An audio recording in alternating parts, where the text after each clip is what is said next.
Yes, hello. I am James Rowland. Today it's WNR372. It's NXT UK, and today I have the pleasure to be joined by Monty. How you doing, man? You all right?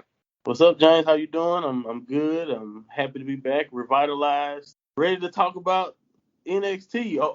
I mean the UK version. Well, about to say people might be surprised because you usually join me for the American one, but today it's the good old British edition. And last time we covered NXT UK together was NXT UK Prelude. Have you been keeping up with the? Off and on. I was keeping up with it until of course, you hit me up, and I went back and decided to catch up so we can do this review the proper way. With school ending, I had a little bit more free time, so I was able to catch it on Thursdays. It's right in the it's like 2 or 3 p.m. I think here where I live in the USA, like in the middle of the day on Thursday. I had to be lucky to have time for it for the most part. And lately, the last few weeks, I've been gracious. I've been blessed with time, I guess. So I was able to catch up on everything and kind of get an idea of what's been going on and what's thing. But I'm not an expert. I'm not gonna lie, like I have watched every NXT UK show ever. But I have definitely caught up, and I'm confident that this will be a positive review. Well, without a doubt, like I said, demand. They want more Monty on the WNR podcast. So, of course, NXT update is what we do, but NXT UK now as well. And the thing is, you talk about being an expert, and of course, we did the Japanese podcast, the NJPW, and of course, you were kind of leading to that. With NXT UK, these are the guys who I've kind of seen in local arenas, like kind of 50 or 100 people 6-7 years ago, and they've all kind of gone to NXT UK. I still can't believe my luck sometimes. So, like I said, with the product, also with it, it's the only show that's still an hour. I say it's still an hour because usually about an hour and 10, maybe sometimes. Yeah. So it's quite nice to have on the schedule because obviously with WNR, there's like 6 weekly shows that I watch. It's still nice to have that hour there to kind of get it done. But we've got 5 episodes to review, and of course the latest on the WWE network. But we've got a lot of news, and first off, we're going to start off with some sad news because unfortunately Bobby Eaton passed away. Of course, Huntsville, Alabama native as well.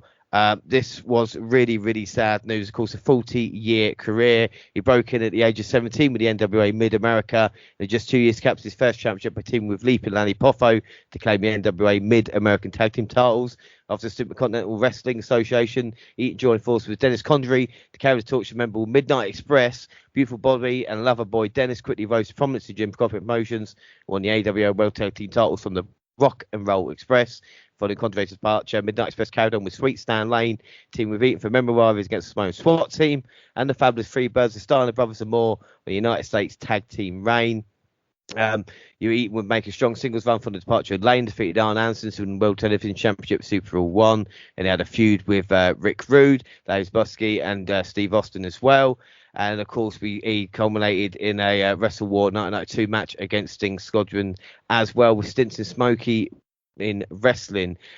He's probably one of the most underrated and nicest superstars in the business, and he will be missed. What are your thoughts on Bobby Eaton? Of course, that was sad news this week. Yeah, like you said, it's always unfortunate when we lose a member of the community, in the family that we all are a part of as fans and as members of the wrestling community, and it sucks. I was first familiar with him. I was like literally 2 years old, and this is way towards the end of his career. I think he was still in WCW in like 96, 97, and he worked a couple of matches every now and then. And he was already like 20 years in by the time I became familiar with him. So it just shows you, like you said, the legacy and how important he was. The Midnight Express, like they have I'm from the Southern America. They have a really it's a very strong legacy here in Southern America. So the Midnight Express are in synonymous with just great storylines, great wrestling. It was a great time. He has a great history, and it really, really sucks that that his time came. And like I said, it's one of those unfortunate realities that comes along with being a fan of wrestling, is that we're all blessed to see whatever day, you know, that next day, especially when you're in this business, because you never know when it's your last. It's amazing, you know, when you think about how advanced in age he got. It's amazing that you make it that long when you were a pro wrestler and you entertain us by putting your body on the line for that long, you know. So it always sucks, but it's just one of those things that comes with the business. And my condolences to anyone close to the family or the family of Bobby. Yeah, it was tough news. Always tough news. Yeah, without doubt. And the thing is that the only maybe positive from this is that it might shed light more on the career that maybe hasn't had that much attention these past, couple of decades. But of course, he will be missed, of course, Emily, on the WNR podcast. All right, so we move on now. And the next bit of news, WWE releases, because it seems that near enough every week, nor every month, there seems to be a shocking release. And of course, with Braun Strowman, you're thinking, well, with that, you can't get any crazier. And then there's a story this week, Bray Wyatt being released, man. I mean, what the fuck, It's just, oh my God, it was just terrible. It's just, I couldn't believe it. It was one of those things that you kind of wonder, but, I never really thought they would pull the plug. But I did also, like you said, you mentioned Braun Strowman. When you lose someone like that is so tailor-made to what WWE really wants to do, it's crazy in itself. And then when you think on that Bray Wyatt, or now you think about in totality, the entire Wyatt family has now been, or just they're no more. One of the, like I said, I don't see how Triple H, as the creator of NXT and how much things he's innovated over the last 5 to 10 years.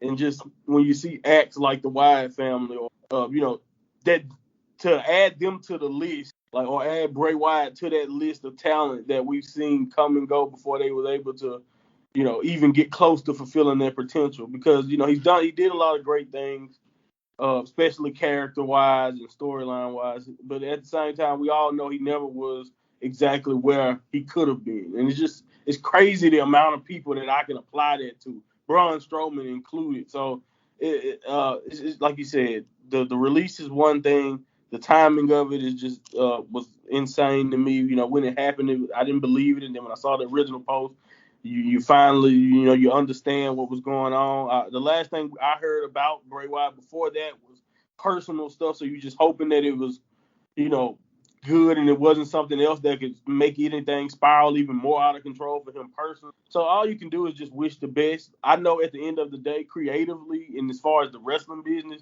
it'll take care of itself. He's a genius.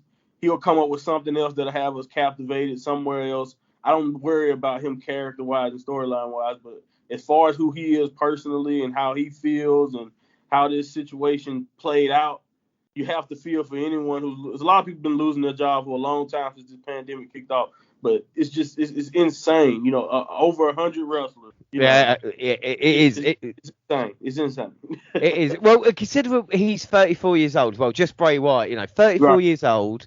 Won the WWE Championship, Universal title twice, Raw Tag Team and SmackDown Tag Team Champions, won the year-end award for Best Male Wrestler 2019. The main event of last year's SummerSlam, not even got to this year's SummerSlam, was Braun Strowman versus Bray Wyatt. We're both no longer in the company. And you talk about, the Shield get kind of talked up so much, and you could argue that the last kind of two stars WWE have built since the kind of John Cena generation have been Roman Reigns and Seth Rollins. Yeah. But for all the good stuff on the Shield, they dropped the ball with the Wyatts, because one of my favourite matches is Elimination Chamber 2014, Shield versus the Wyatts, man.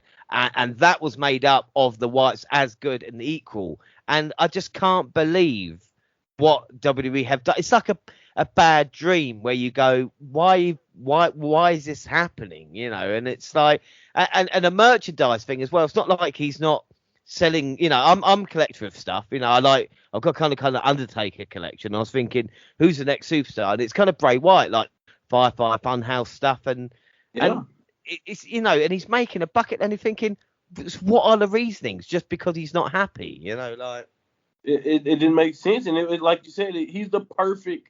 I make the point about Braun Strowman being that guy stature-wise, and maybe physically he's definitely what WWE wants, but character-wise, and like you said, merch and just a ton of ideas. Like over the years, how much that we can credit to him for coming up with. If you even like or care anything about what's been going on with Alexa Bliss for the last 6 months, it's directly related to him. If you know what I mean. So like, it's just it's amazing when you think about it, how much how much wasted potential there. When you look back and you think about like you said, the Wyatts versus the Shield. At that moment, it just felt like this was going to be something that for a long time, these two entities, whether they are together or not, this is where it felt like they were the future of that company. And like you said, for Roman himself, pretty much to only be the survivors left of that. It's amazing in itself, and that's just 6-7 years, and now we have, like you said, a complete, it's a whole missing there. Like I said, Bray Wyatt was perfect for them in so many ways, and it's just a massive missed opportunity. Do you think it's difficult for Alexa Bliss as well? Because now it's like, okay, you're going to carry on the character that someone else created. What she must be thinking as well. Like, it must be difficult. Just kind of. Yeah, and it's a lot of. I've already seen a lot of unnecessary blame shifted her way, as if she has some control over not only them keeping Wyatt employed, but making the character switch. It's not in her control. It's a crazy situation and place to be in. I can only imagine what it's been like for her, like you said, mentally and all of that. What is the future now of this Lily character? How can I make it my own? It's just so much stuff that like you said, they just put her, and not just her, but the entire roster also just as a co-worker. How do you move around there knowing that if I'm not involved with something, or if something goes wrong, I could go on right now, just like that fast. It's a thing. Go on.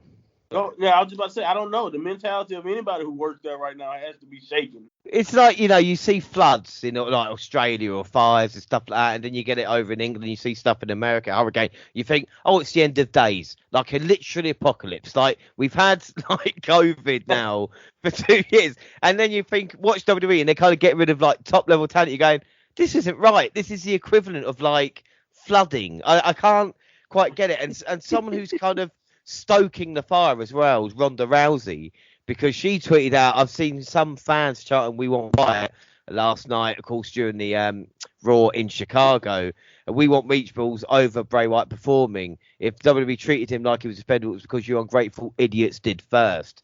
Now, Ronda, I don't mind you getting involved in this, but when the idiots are actually making one of the biggest merchandise sellers and he gets a reaction, surely it's WWE's mismanagement of him, isn't it? Exactly. And I like you said, she has a right to say or feel how she feels, and it is, I don't want to get into how people, because a lot of people was turning this into a lot of stuff I saw, turning that into how they feel about Ronda. And we know she's not the most popular person when it comes to wrestling fans at all. Probably in general, if you really want to think about it, especially as compared to what she was. But it's not really about her. What she's saying is like I said, it may be some truth there, that it was a lot of times where he was underappreciated, even by people, the fans, maybe.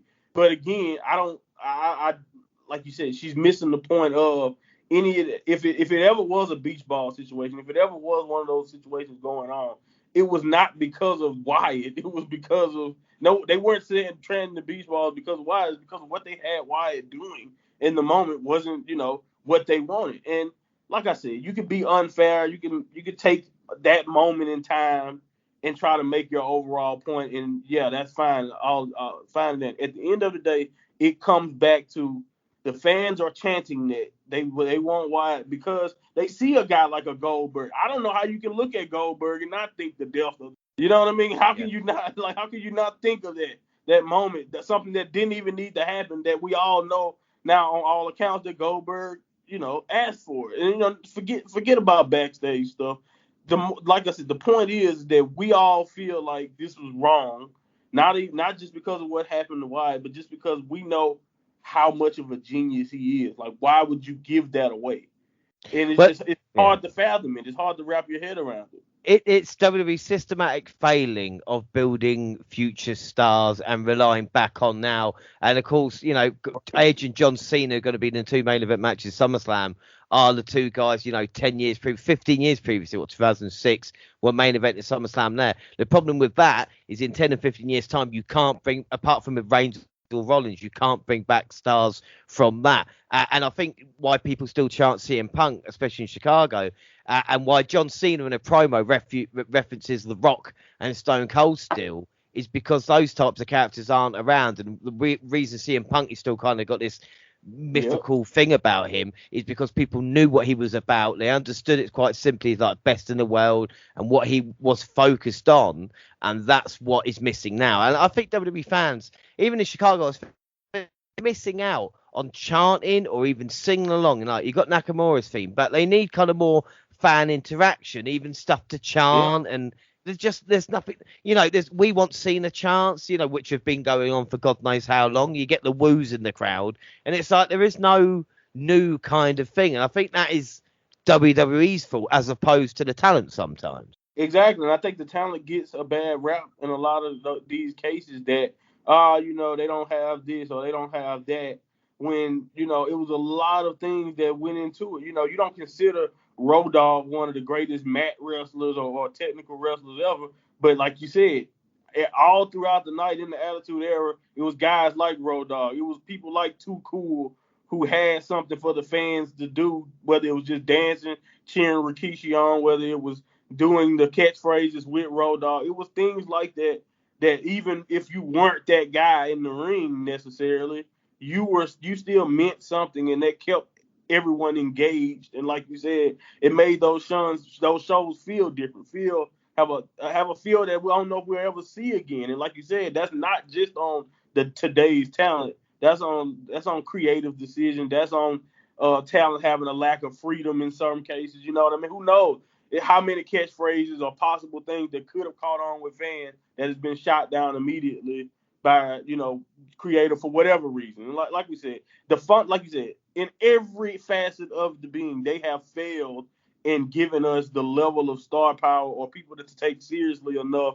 that is not named Roman Reigns. And like you said, maybe a Seth Rollins, even though, they've had a surplus, like more than enough talent and to make it, but they haven't built that star and gave it, whatever it is that WWE is looking for. They have not been able to find it, and it's just been amazing to see just how much talent now they're going up. They're just running the number up. It is. They're running through. It's just crazy. It's like, you talk about Wade Barrett, even going back to that, with the Nexus and kind of even through, Ryback and people like that. They're not just.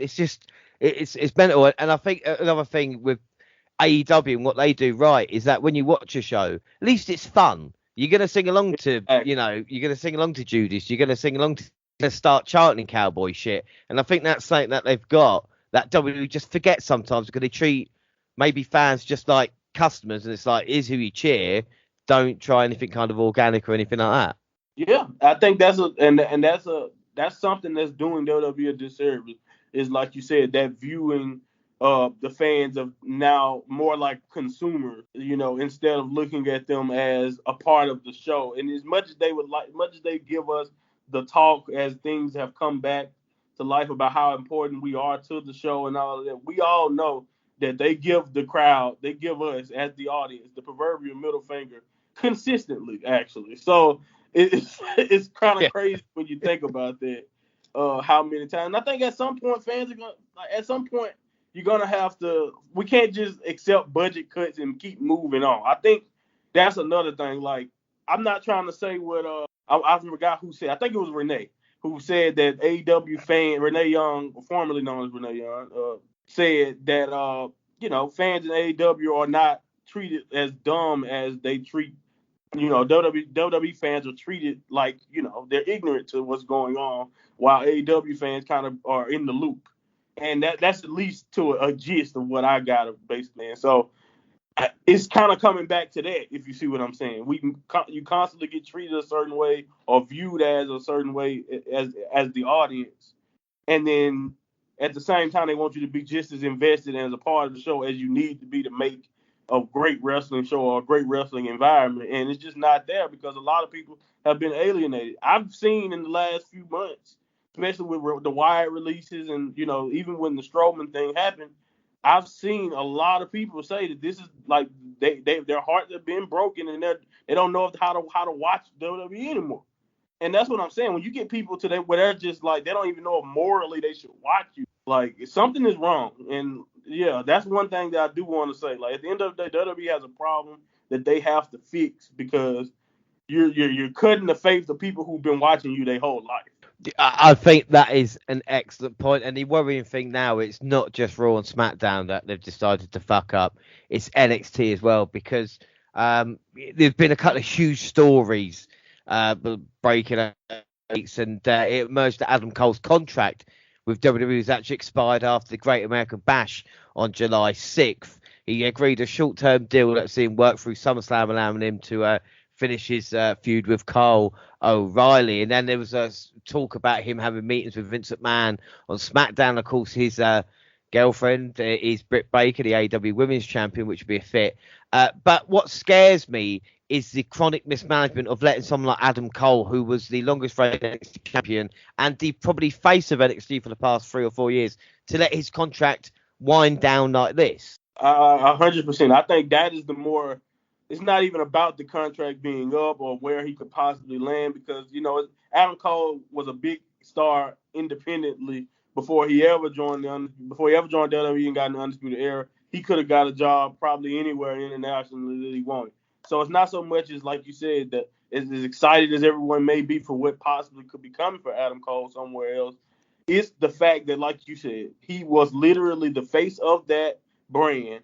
It just breathes and it just shows how important that even someone who's top level, top notch NXT brass, how important can he actually feel if it gets to this point? If they haven't given him anything that he likes or listened to any of his demands, no matter whatever they are, as far as the negotiations go, it can make you feel like, okay, so I see how much you really value me, and not so much Triple H. This is straight up business with the man upstairs, Vince. So when you're doing business like that, and you see, like you said, it gets to this level to where we're almost at the finish line here and we don't know what's going on, it just shows how important NXT has been on, or at least guys and girls in NXT, how important they rank on the scale of when it comes to, importance in Vince McMahon, or priorities. They're not as high a priority as they probably should be, especially when you take on account that, barring maybe certain things that SmackDown does,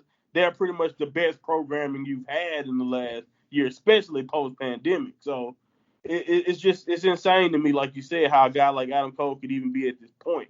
The thing is about it is you see that, and then it's like, oh, Aleister Black, 30-day release clause, so allowed him to go AEW, make a huge impact. And then I hear something that made my blood run cold as well, is in fact Pete Dunne, his contract's reportedly expiring as well. And I'm thinking, these are the guys who I thought were going to be the future. Like, you don't fucking keep Cesaro and then release Pete Dunne. Do you know what I mean? Don't let Pete Dunne get there. Like, he's a guy, I mean, he last wrestled on I think it was the 21st of July, or 27th episode of July. And you're thinking, oh, they're going to build something up because of Ridge Holland. And then you don't see him, you're wondering what's going on. I mean, Pete Dunne and Adam Cole, if you're going to name two of the best wrestlers in NXT, maybe WWE, they'd be on your list, top 5, wouldn't they? Like, exactly. Two in the world. They're top 10 at least in the world. Top 10, top 15 maybe, depending on who you want to put. But yeah, two of the best in the world. And if you let them get down to, like you said, that point, to where now it's crunch time, and he's definitely going to be receiving, or they're both going to be receiving offers and getting looks from everywhere, because everywhere else would be fools not to try, in my opinion. So yeah, I don't get it. I don't understand it. And if you're, how do you know exactly what's going on if you're like someone like Triple H, who really don't have much control in this either? Like, I feel sorry when I see certain things for not only the talent who has the work and just continue to move on as if things are okay, but also like people behind the scenes who have plans that are now just in the air. Who knows what could have been planned for Adam Cole in months down the line? But you can't execute that plan now, because I don't even know if he's going to be here in the next few months or whatever. Same thing with Pete Dunne. So it's just a nerve wracking situation all around. And it really sucks when you're, especially in NXT, when, like I said, Triple H has been cooking up quality stuff for a while. And even if the ratings have been fluctuating, going up and going down, he's had a consistent 600 to 700,000 fan base that's there. And who knows what that could turn into with more, time. And maybe if things open back up and they got the crowd environment that Full Sail used to have back going, who knows what could happen with NXT. And, and when you think about that, when you lose something, when you could possibly lose Adam Cole, Pete Dunne, that is crippling to a brand that already has had to give up guys like Keith Lee and, chunks of their brand, and looking like Cross will be moving up soon also. So it's just like what is the future of NXT when you look at stuff like that?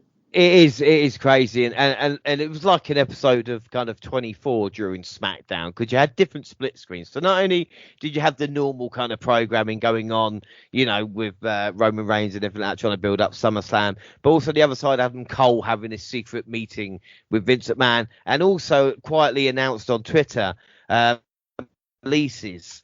Bobby Fish, Bronson Reed, Jake Atlas, Ari Sterling, Connor Reeves, Leon Ruff, Stephen Smith, Tyler Rust, Zachary Smith, Asher Hale, Giant Zangier, and Mercedes Martinez. The release of Ruff and Reed mean two of the last 4 North American champions are no longer with WWE. And of course, as we'd say, Tyler Rust, aka Aaron Paul, was part of the new Diamond Mind stable. I've talked about this recently, about the left hand not talking about the right, talks to the right. I mean, what do you think about these releases? It is shocking, especially the man management at this point in time. Yeah, it's insanity, and like you said, within I think it's exactly a week. I don't even think it was within a week from the Bray Wyatt news. You get this news, and it was just I literally got on my Twitter 5 minutes before Sean Ross first immediately, I think, put out the post. And I literally just got bombarded with 5 or 6 tweets in a row telling me about people. And I just couldn't believe it. If it wasn't the fact that I knew that usually when Sean Ross said something, he's had it confirmed, I probably, wouldn't have even believed it, because it just happened so fast and it was rapid. It was an entire list. And like you said, a Bronson Reed, who we just had like 3 months ago, was just the North American champion and just had that moment that that one of the best moments of the year so far with his family or his wife, and all ready to be released. And Leon Ruff, who's had a great moment, winning the North American champion, great run, just someone who I thought had established himself as more than a job, or more than someone who was just coming and going in WWE. Seemed like he had possibly a future. Maybe, who knows what he could have been doing. And now he's gone. And Jake Atlas, who the year before, I think in 2019, before the pandemic, was one of the most souted out free agent. They were bragging on the fact that they picked up Jake Atlas and how much he would mean to them in the future. And now he's already, back out. And it's amazing, some other names that, you may have not seen on NXT in a while, like Connor Reeves, maybe you probably could expect some of that, but, mid storyline or mid establishment, because Tyler Rust is still trying to establish himself. And I thought the Diamond Man was basically pretty much building for something for him. Honestly, at least that's the way I thought that the direction they could have been going. But that's exactly my point when I say that I don't know how you can write the show and not throw all the papers in the air or just burn everything and get ready to start from scratch, because you don't know what you're playing with. You got someone mixing up your, you go to the grocery store, you pick out everything, and it's like as soon as you get into the checkout line, Vince McMahon is literally taking out the certain groceries and like, nope, you don't need that, you don't need this, not this, or not even just Vince. I think I've seen Nick Khan's name. Whoever is pulling the plug on these releases is literally just handicapping Triple H the closer he gets to trying to put something together. So like I said, I feel bad for him. I feel bad for everyone who's losing their jobs. It was insane. I actually couldn't even finish SmackDown last night due to this news, because I just felt bad. Like, how can I watch wrestling and just and continue to enjoy the show like that didn't happen while I'm watching the Street Profits wrestle or whatever? It's like, no, I can't continue to watch this. I'll worry about it and rewatch it some other time. But yeah, it was tough, and man, I don't understand it, James. I really don't. I don't get it. I don't understand. I've never seen a wrestler having a kind of dark match to be called up to the main roster with Bronson Reed and then get released. Like, I just don't. Like you said, it's just not. It's like some kid has grabbed your 2K general manager mode and releasing all the best fucking ones and leaving, uh, Baron Corbin as a champion. Like, I just Right. don't. I can't fathom it. And it's like I heard the craziest thing of someone going. I think it's obviously on Twitter going, well, WWE's plan is obviously to release the talent so it oversaturates the market for AEW. And I thought, if some fucking idiot thinks Bray Wyatt and going to AEW is going to be bad in any way for anybody or any of this talent, I mean, the independent scene is going to be on fire in a few months' time, Yeah. Oh yes, yes. Now that's exactly. That's one optimistic thing. That's one thing that makes this whole pandemic and COVID still being around really suck is that independent wrestling at this moment is probably set up to be in one of the best situations it has been in. Probably, I don't know if independent wrestling has probably ever had this much talent just available and ready to work anywhere at any time. So that's probably one optimistic thing. Like I said, like one thing is if these people choose, I'm pretty sure like Bronson Reed has pretty much already uploaded his resume to his Twitter and let everyone know that he's ready for work. So like if these people can choose to continue to wrestle, the one positive night is that I think it'll be plenty of places where the demand will be high for people who wants to wrestle. But man, it really, really. So Bobby Fish didn't even mention Bobby Fish. I Bobby just Fish. thought about that. Bobby Fish. We talked about it. The odd man out for so long in this Undisputed Era story, and like, where would he fit in? And I knew it would be rough because you would have to establish a newer identity, kind of like Roger Strong and what Kyle O'Reilly has been attempting to do.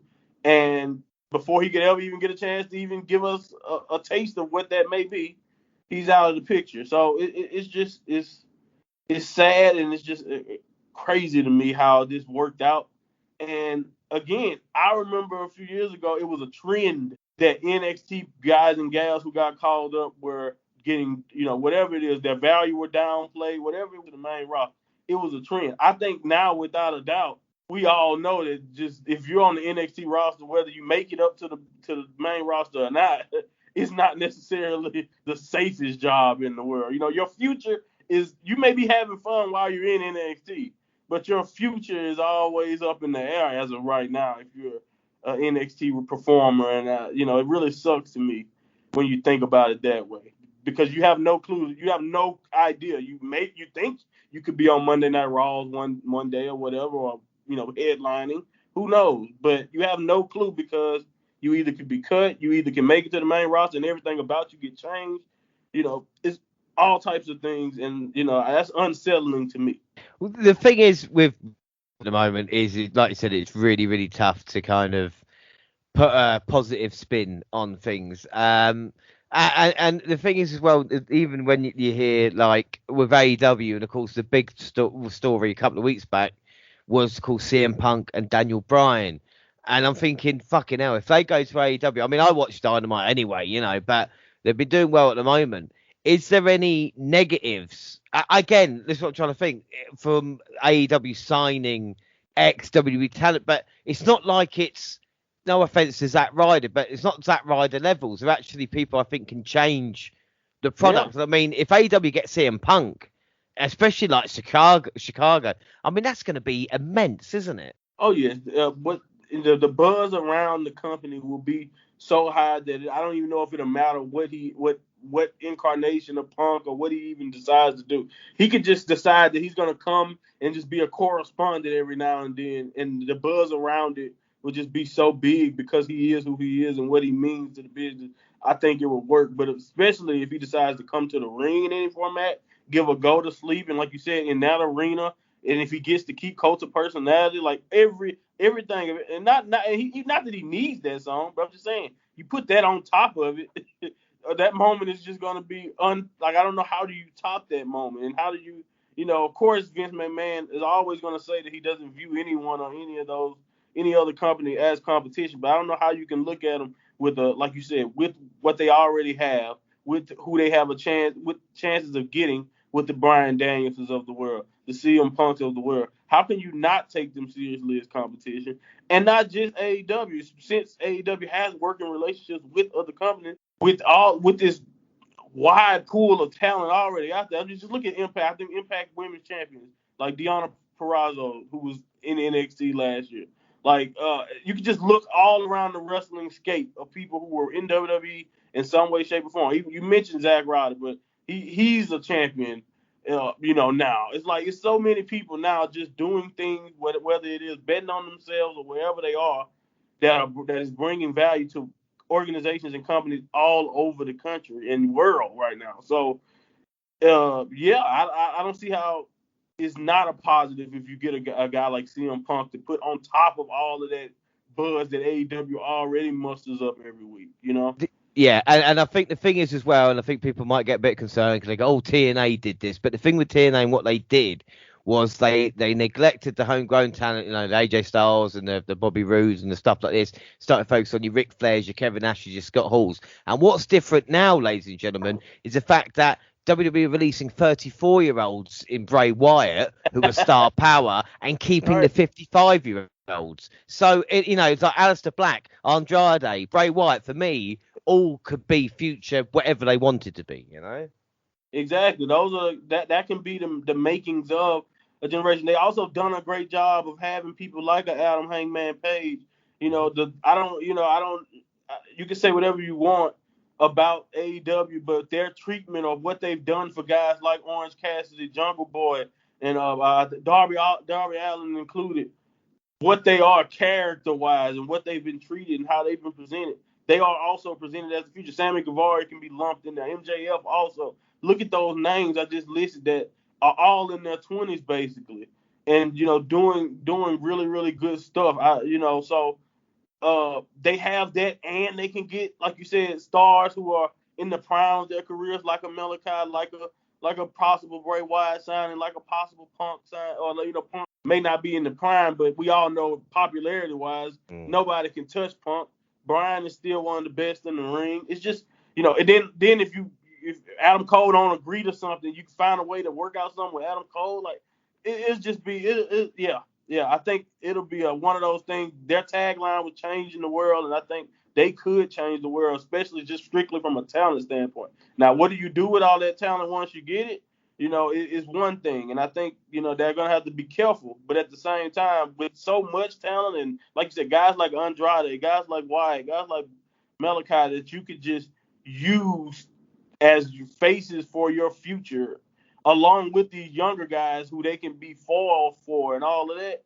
It has a beautiful combination. Guys like Jericho will only probably need to do commentary in the years to come, the way they're setting up their roster, if you look at it talent-wise, and you look at how much time everyone has in. Yeah, and I think, like you said, if you're hedging your bets now, and obviously people watch WWE and AEW, but if you're a WWE fan, you're looking over AEW, then I can see they might be a little bit jealous and going, fuck, I wouldn't mind us start doing that. Obviously, we will speak about WWE, and it's great just to catch up, because like I said, it's been a crazy news week, and sometimes it is good to do that. But it's not just, of course, on-screen talent that getting released. Of course, a lot of off-screen talent, behind-the-scenes producers. And, of course, WWE Network, which we kind of catch up on every month, hasn't had a lot of new content. Now, of course, independent stuff on there. But the only new program this month has been the new Broken Skull Sessions with Stone Cold and Kevin Nash. And the Nexus story that they had, the documentary's been delayed. They cut the next Icons episode as well, so hopefully that gets sorted out. Do you watch much of the W Network, and are you paying attention to the Broken Skull Session? I definitely caught the Kevin Nash episode. I have a couple other episodes I need to catch up on and watch.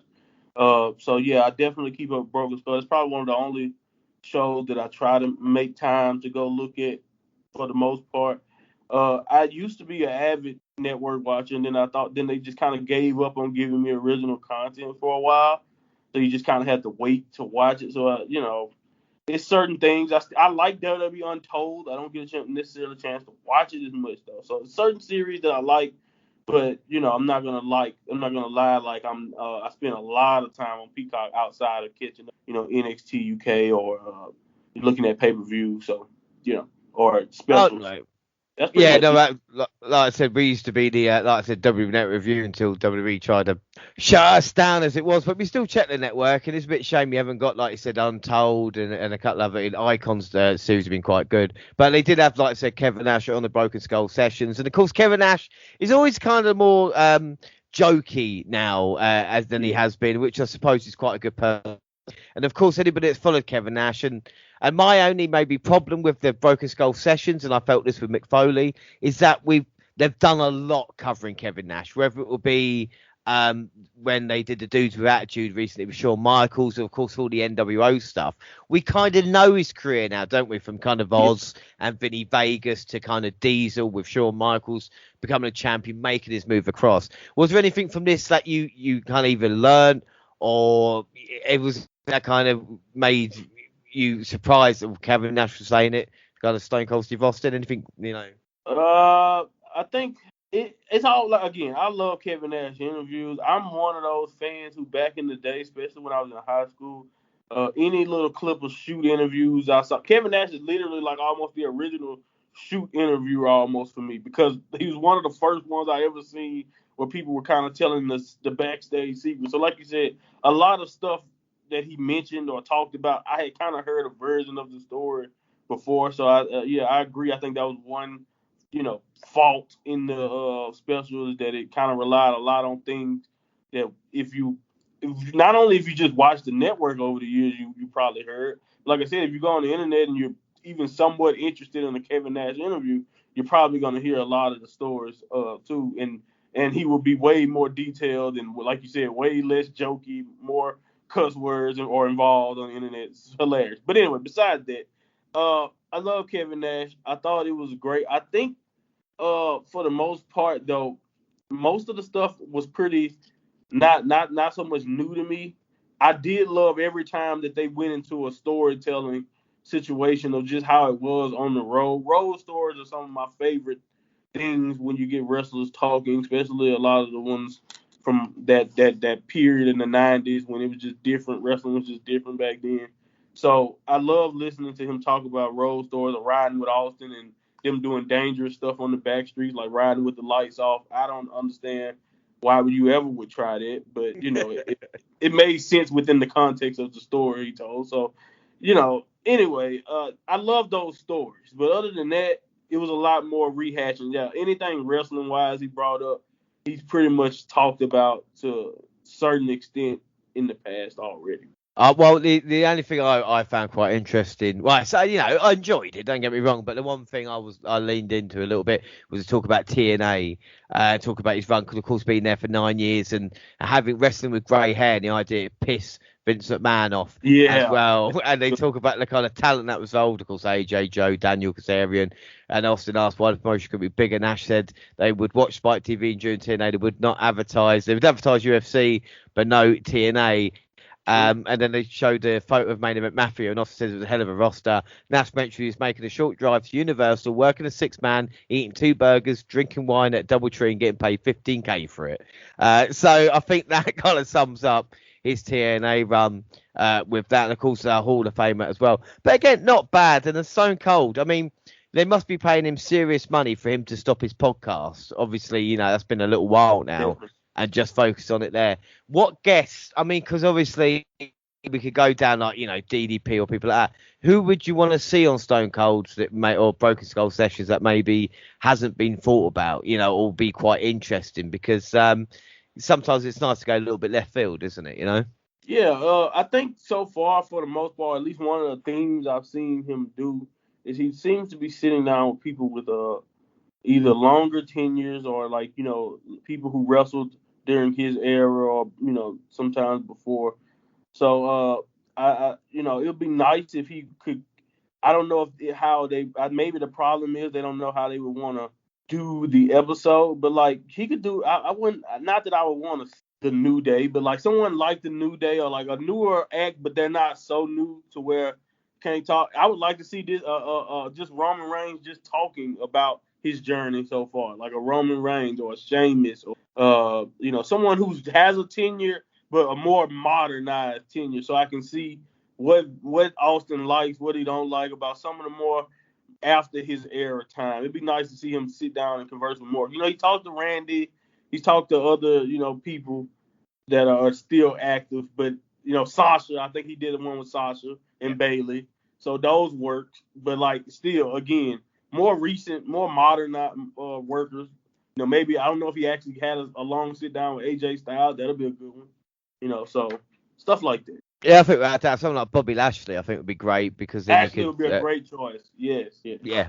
So stuff like that as well. But excellent. Hopefully, we have more stuff in the WWE Network to look at next month. So let's start NXT UK. Like we said, 5 episodes. We start July 8th, and Andy Shepherd and Nigel McGuinness welcome fans to NXT UK. We kick off with singles action between Nathan Fraser and Kenny Williams. Williams misses the stomp. Fraser turns it around with a swinging net break from off the top with a missile drop kick. Fraser stacks Williams up again for a near full count, then hits a series of offense, including Insecurity. Williams gets the last say in this match after slamming Fraser's shoulder into the ring post and hitting his bad luck finisher for the pinfall victory. Now, before I get your thoughts on that, a little bit backstory, of course, both men. Nathan Fraser is a former Ben Carter who was in AEW and decided to go to NXT UK. As for Kenny Williams, he was involved with a tag team partner, and he's kind of turned Amir Jordan. He left NXT UK and he's kind of gone on this new look called the Scum of the Earth and building momentum, and that's a huge victory over Fraser. What were your thoughts on that? I thought the match itself was pretty cool. Fraser was a hell of an athlete. His speed at times was like very eye catching. So I really enjoyed what I saw from Nathan Fraser. He was very explosive. Kenny Williams just did an awesome job when he was working the leg, and it was great selling, and I thought Kenny worked a very smart match. And now that I know the Scum of the Earth character, it makes a lot more sense. A lot of the things he was doing, when he used the turnbuckle spot, and I was impressed with both guys. It was a good way to start that show, and that was the first show I watched that day. So it was a nice way to start. I thought it was solid stuff. I really was impressed by both guys. Yeah, I like the Scum of the Earth. Kenny building momentum. He's saying that he doesn't mind being the cockroach because the cockroach always survive. And of course, Fraser's slow build continues, but 2 really talented guys. Great way to start the show. We look back at Jordan Devlin, A-Kid's main event matchup from last week. We're told that A-Kid is still not cleared to compete yet. Rampage Brown and Joe Coffey need to have a talk with his Scala. Miko Satomura promises she'll retain her NXT UK Championship against Emil. And up next, Mark Andrews is in a high-stakes match. If he wins, he will cement the NXT UK Tag Team title shot for himself and Flash Morgan Webster against Howley. And we see Lewis Howley controlling early, and Andrews connects with an Insecurity, creating some space, then counters Howley with Canadian Destroyer. Hurricane Rana still can't put him away. Sam Stoker comes off the apron, distracts referee from making a count. Subculture runs out and takes Stoker off the apron. Andrew scales the ropes and comes crashing down on Howley with a shooting star press to get a huge victory in the tag team titles. I thought this was another really good match. I think if Andrews was on Dynamite, people would lose their shit. What do you think? I understand completely. Mark Andrews is really, really good. Always has been. Every time I've seen him, especially in the few times I've seen him in singles competition, man, I really always enjoyed his work. And of course the now UK title tournament was kind of like to him, but I do remember the run as a tag team champion.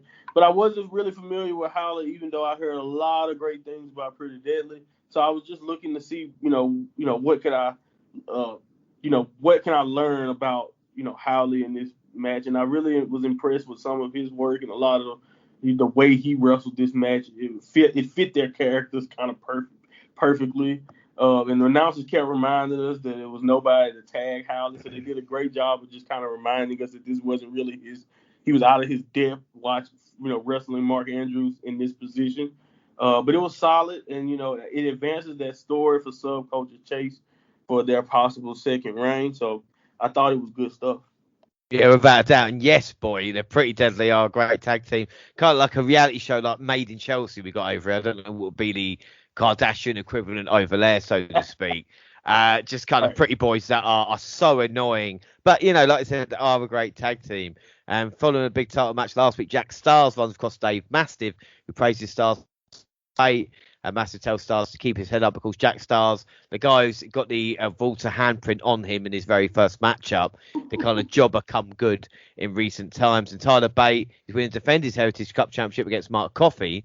Up next, we get Blair Davenport, of course, former B. Priestley, making her NXT UK debut against Laura Di Matteo. Matteo actually got some offensive with a clothesline, but Davenport cut her momentum short with a double X off the top, then confidently hooks the leg for the pin. Matteo surprised her with a kick out, but Davenport rains more strikes down.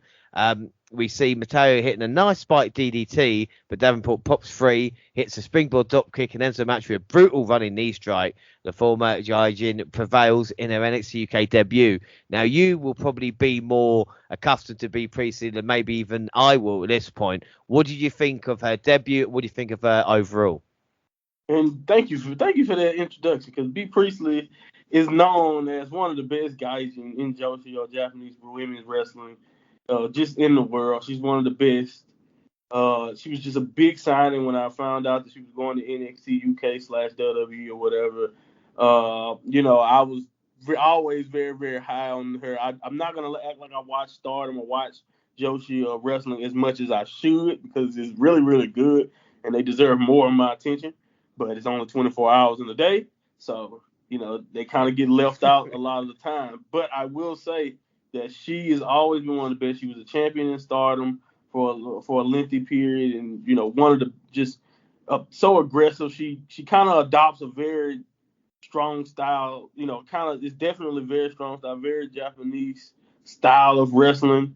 But at the same time, I love how she incorporates a lot of great athleticism and strikes in the way she does it, and like she's taking moves from Kenny Omega, the B trigger, it's like a running knee that she's done, but I really like this match because it was a great showcase. It kind of reminded me of what they did for Frankie Monet a few months back now in her debut. This is what this felt like for me. It was just a time to show everyone what she could do. Davenport versus Kaylee Ray or Maiko Satomura is just something that I'm looking forward to, and she's just one of the best in the world. And you put the best with the best, and that's what us fans dream of. That's what they want.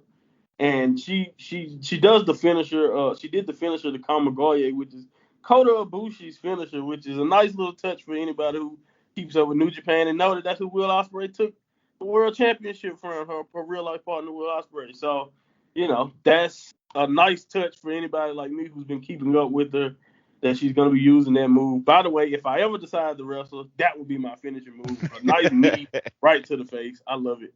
Anyway, there you go. That's my takeaway on B. Priestley. She's going to be great for NXT UK, and if handled properly, she's going to make magic with whoever she's in the ring with. Oh, wow. Like I said, 11-year veteran, cool as fuck entrance as well, which are always good to see. The double stomp looked vicious. I'd love to see more from Matteo, because I was quite impressed with her. Good introduction. I'm calling it now, though. Davenport versus Miko Satomura by the end of the year for the NXT UK Women's Championship. That has got to happen. She says she's here to face anyone who wrestles like her. And then we see Ginny doesn't like Aoife Valkyrie hiding in the shadows and promises to expose Valkyrie. It's a little girl playing dress up.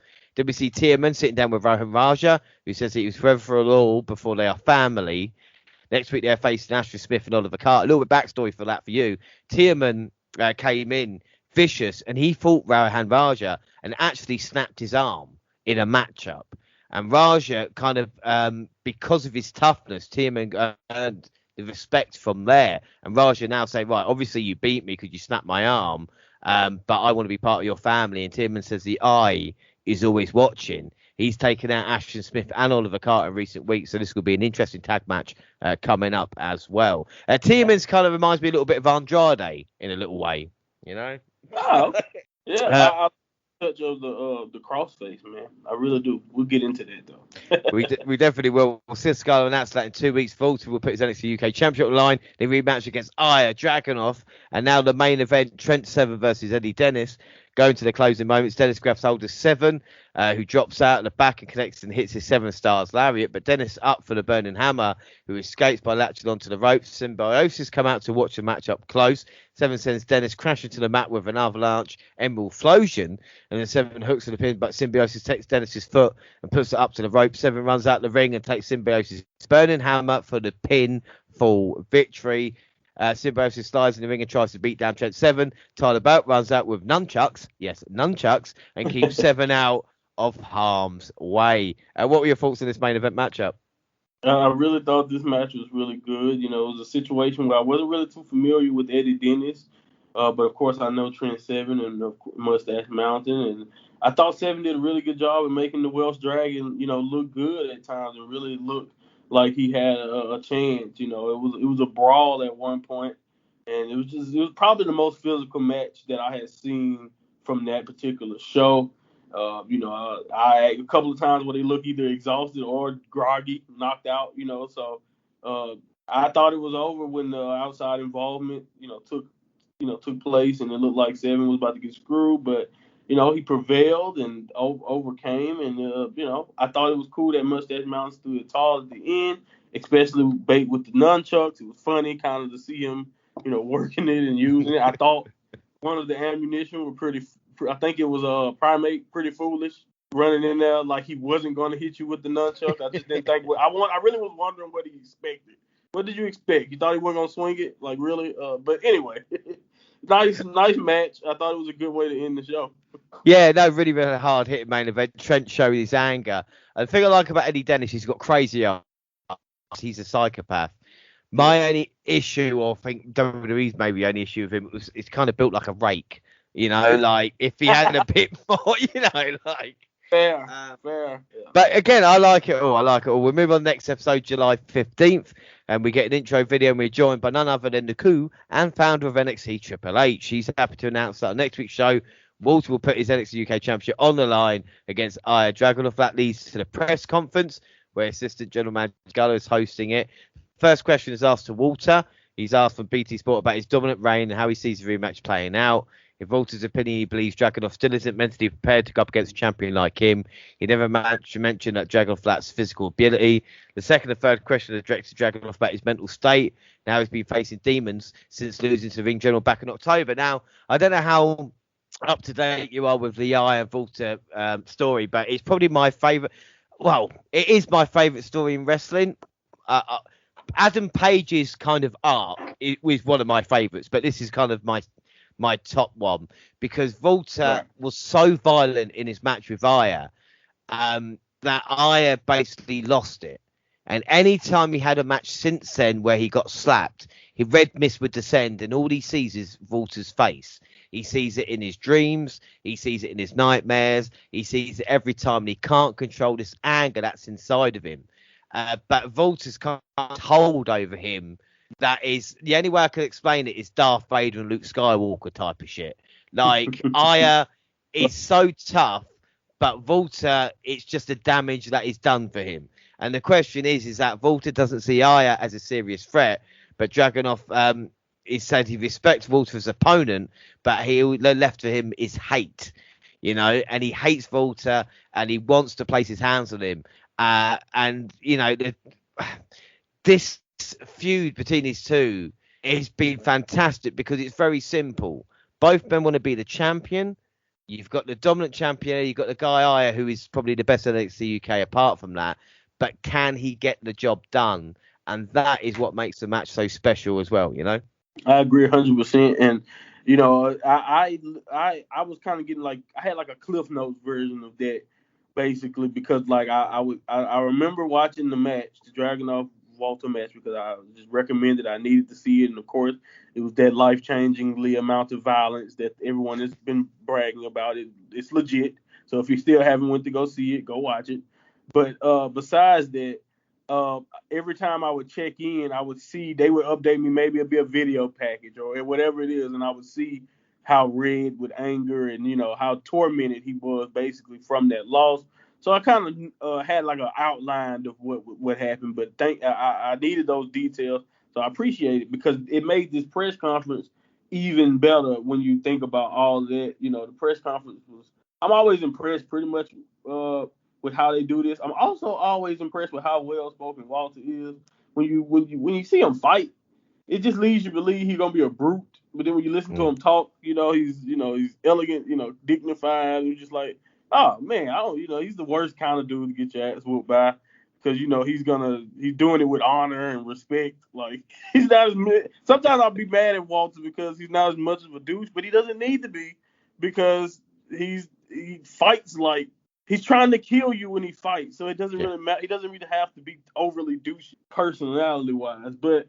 Anyway, the story of him not having the mental ability to step up was really the line that kind of got me and dragged me and kind of set everything off with the stare down, and just got me completely interested and invested in this story. And, the press conference did its job and just had me ready for them to fight at that moment, man. It was so intense. So I really was into it. The thing is, as well, is that anyone that's not seen Volta, like I keep mentioning Darth Vader, it's more Thanos. Because the thing with Thanos, with Volta, is that Volta's not doing it for himself. He's not doing it so he's still NXT UK champion. The reason why he wrestles is to do it for the sport of professional wrestling. He's doing it for the greater good, And what's wrong with that? No, you can completely understand. But unfortunately, and Aya is, he should have gone for the head, so to speak. Right. If we're gonna... So it'll be interesting to see. But anyway, move on. Subculture is ready for the NXT UK Tag Team Championship opportunity next week. And following commercial break, we're set for tag team action. Tiaman, Rahan Raja versus Oliver Smith. We see Carter throwing Raja in the mat with a suplex, followed by a perfect German suplex. Carter looks for a pin, but Raja gets the shoulder up. Carter comes flying off the ropes with assisted high cutter. Tiaman takes Raja out of the ring before the pin. Raja then hits another facebuster on Carter, who makes one final tag to Tiaman.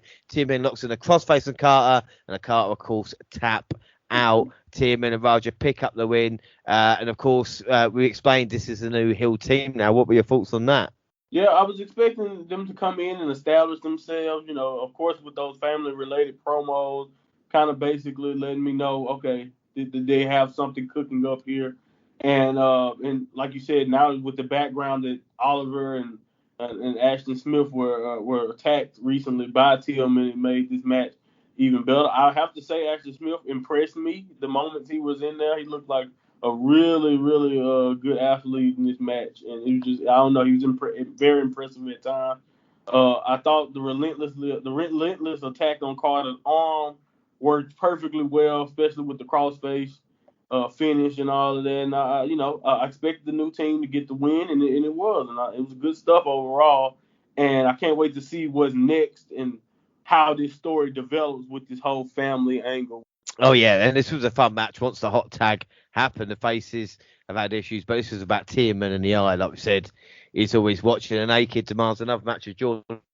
Once he's fully recovered from his leg injury, A-Kid wants to have a 30-minute Iron Man match with him, and Sid Scala says he'll see what he can do. And we see Eva Valkyrie warns Ginny that she picked a fight with the wrong woman. Pretty Deadly is ready to face Subculture.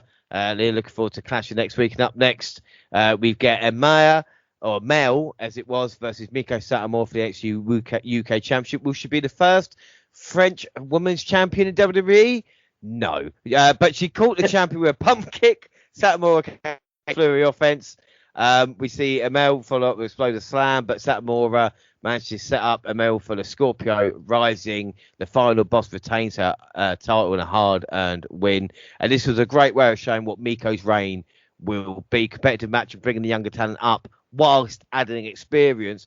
What are your thoughts on Miko Satomura and the NXT UK women's division? Because I think it really goes under the radar, I agree. I honestly came away with, overall, to speak about the division before not to talk about anything. We'll talk about this match in detail, but overall, after watching just the 5 shows in a row that I watched, I came away very impressed with what they have to offer in the women's division in NXT UK.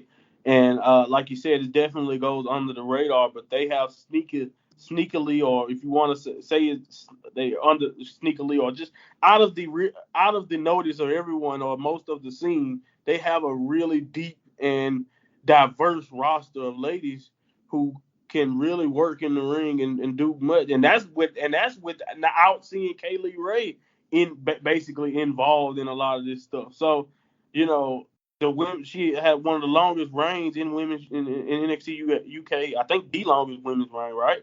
So when you think about it like that and how deep they are and have been, and just they've went on the radar for a long time, but yeah, I think with what they have all together, with adding a Bia or adding a Blair Davenport to this roster, and you have Mako at the top right now, and you have Valkyrie. It's just, oh man, it's just talent that I'm like I said, it's full to the brim with talent and possible future stars in this division. So yeah, I think they go under the radar. But this match itself, I think the Final Boss name is just a perfect name for Mako.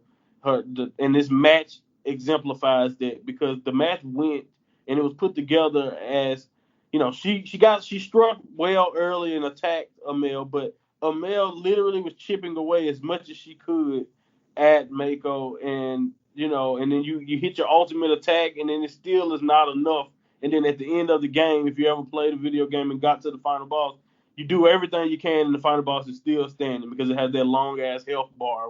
If you're like me, but anyway, besides that, Amel showed a mean streak and looked like she had one, but Sotomore was just too good, and both ladies look great in my opinion, and I really think, if, like you said, if this is what her reign is going to be, building talent up just to see if they can finally overcome that boss, it'll be amazing to see what happens when someone finally do overcome it.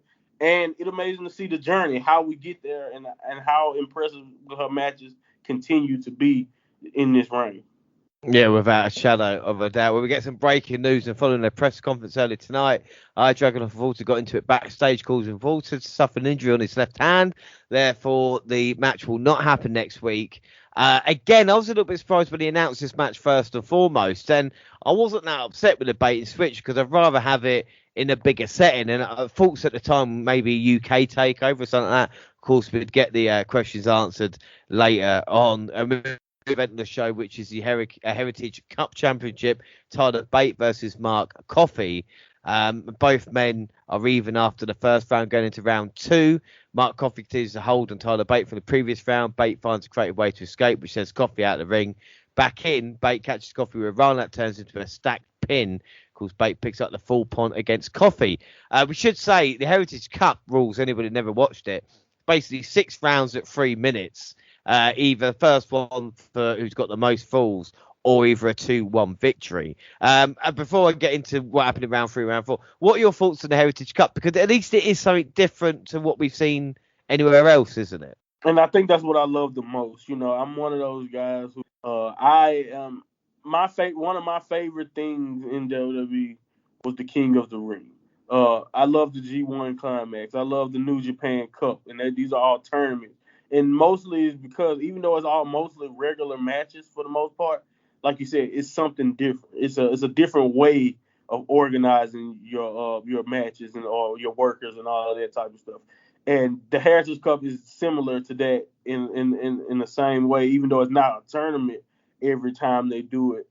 The rules and the way it's set up, that kind of mixture of the drama of it's like it mixes like the drama of the end of an Iron Man match with just typical like round wrestling drama. So like it's amazing. I really love the Heritage Cup, and like you said, maybe it's because it's just so much different than what anyone else is doing, or maybe it's because the talent they've been using. The time I get the chance to see Noam Dar in it, the A-Kids run with the cup, and now with a guy like Bate in this position. Like that's also another great thing. You put a great worker in this position, and they make magic when it comes to these stipulations. So I've really enjoyed every Heritage Cup match I have had the pleasure of watching so far.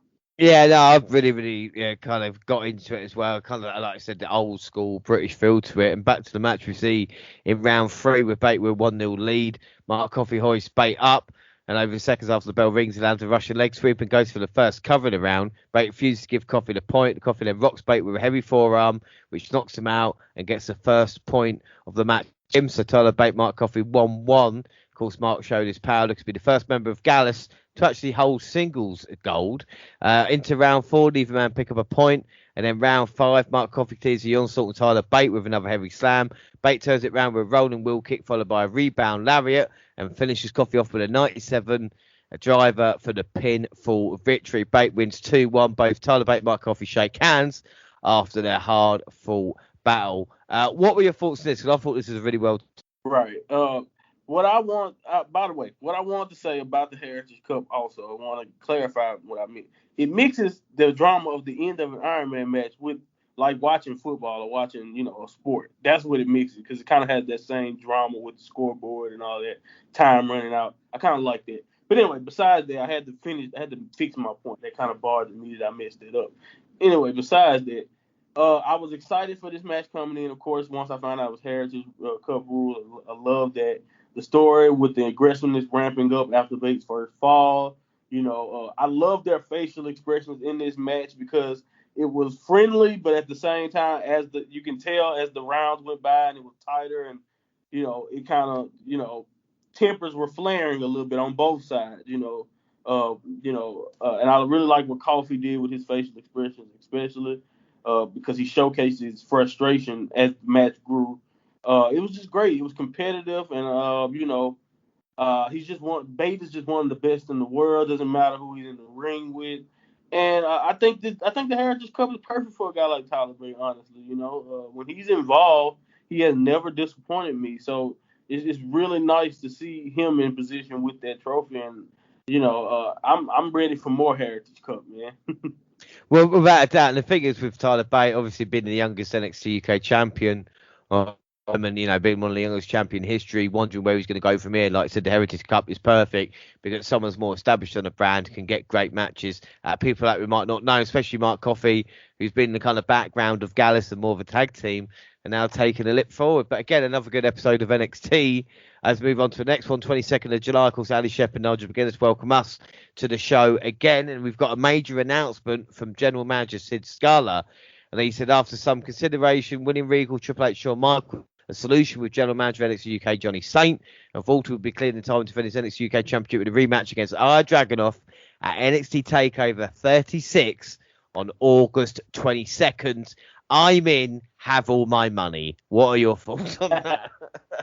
Yeah, honestly, that was one of those things I was hoping for once the match was canceled. I was just hoping that was, it would get moved to a TakeOver card, with a crowd, hopefully with someone there that can be there to appreciate it, in the way that it deserves. No shot to the BT Sports, not the liveliest of crowds there, but yeah. So yeah, I was happy for that. That it was moved to that position, and it's going to be on another stack card, another great takeover that me and you love to enjoy. So I know it fit right into the card. But I was still bummed out just because of the timing. Because like I said, I finally had time to watch NXT UK. And then the match don't happen. So that part sucks still, but this is a great consolation. Well, without a doubt. And I'll tell you something else. It might be interesting for people listening right now, maybe. But, of course, the NXT UK Championship first started with a tournament on the 15th of July 2017, held, of course, in Blackpool with Tyler Bate winning. But since then, the title has only changed hands in America. NXT TakeOver Chicago, May 20th, 2017. Pete Dunne beat Tyler Bate. And then NXT TakeOver New York, April 5th, 2019. Walter beat Dunne. And now August 22nd at TakeOver 36. Is it race for Ilya Dragunov? And isn't it weird that the UK's Premier Championship only changes hands at TakeOver? I was just about to say, they might want to change the name of the belt. Too bad. I guess we already have it regular in it, But yeah, you call it the UK Championship, and it can't even get switched in the UK. That's amazing. Wow. Yeah. Funny. That's a funny trend too. Like, who knows? Like, will Ilya continue that trend. Now look at this. You adding hype to a match. Well, this is what it's all about. Well, up next, Symbiosis. Call out Mustache Mountain. They want a rematch with them. And then Nina Samuels versus Laura Di Matteo. Nina controlling the majority. Matteo throws a series of elbows in the back of Samuels' necks. Samuels traps Matteo in the corner and finds a foot in again with a tilt world backbreaker. Then catches her with mid-air kick to the face for the pinfall victory. I don't mind Nina, but I thought this was very basic. What were your thoughts? Yeah, like you said, basic, nothing bad here, but nothing too crazy. I do want to say again though, like you mentioned, you wanted more Laura, and she impressed, in my opinion, 2 weeks in a row. Just in the short time she was there, she had a good heart and continued to fight. And I've been impressed with D'Amato for the 2 times that I've seen her now. I was really impressed with everything that she was doing, and it was a decent job by both ladies. Like you said, nothing too special, but yeah, I gotta give D'Amato her props. She's pretty good for someone who's really new. Yeah, but she does look a bit like Amy from Big Bang though. I